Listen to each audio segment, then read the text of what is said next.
The image of the speeding police car is one of the most exciting and common cliches of television and the movies.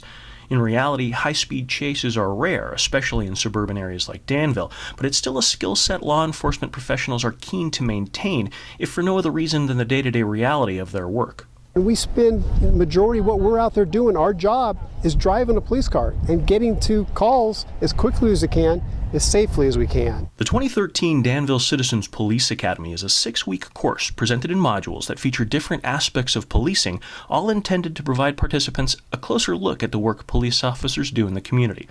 Towards the end of the course, participants meet at Contra Costa County's Emergency Vehicle Operation Course, or EVOC, established on an unused runway at Buchanan Airfield in Concord. There, the participants are briefed on safety rules and the operational procedures of the course before getting a true cop's eye view from behind the wheel. And this is not something that we go out in the streets and drive like we're doing here today, but there are times where we are involved in pursuits and dangerous driving situations where we may have to use some of these skills that we practice out here today. And I think it's good for them to see the type of training that we actually get to do. While the object is to move through the course as quickly as possible, the real lesson is safety. Going the speeds that these guys are going is a real experience. I did learn that safety is one issue with the vehicles, and they are heavily equipped vehicles that are capable of having the safety that it has.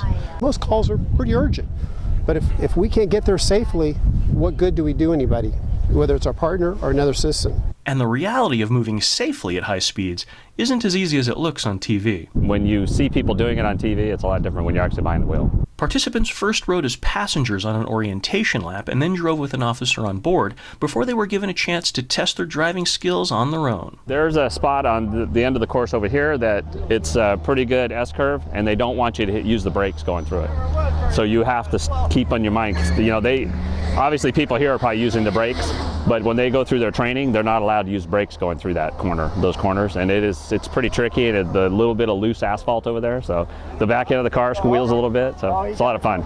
Most agreed that it was a pretty good way to spend a Saturday morning. Yeah, I mean, this is really great. I mean, the hair-raising turns and the speed, and then coming out of the turn and doing 150 miles an hour is great. As much fun as participants had on the course, most came away with a newfound appreciation for the skills required to drive safely in emergency situations, as well as a new perspective on the amount of training law enforcement professionals put into nearly every aspect of their jobs. I wasn't expecting to go 158 miles an hour, but it is very good, and it was challenging, actually. I think it changes my perspective in the sense that when you see them having to unfortunately chase somebody, you know they've gone through a lot of rigorous training. The training they have to do to pass this course alone has got to be pretty tough.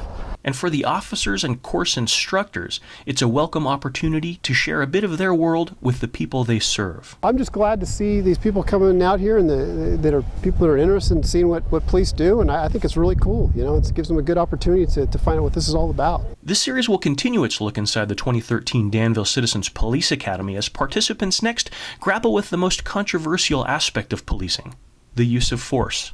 For News 24 680, I'm Sean Yokomizo.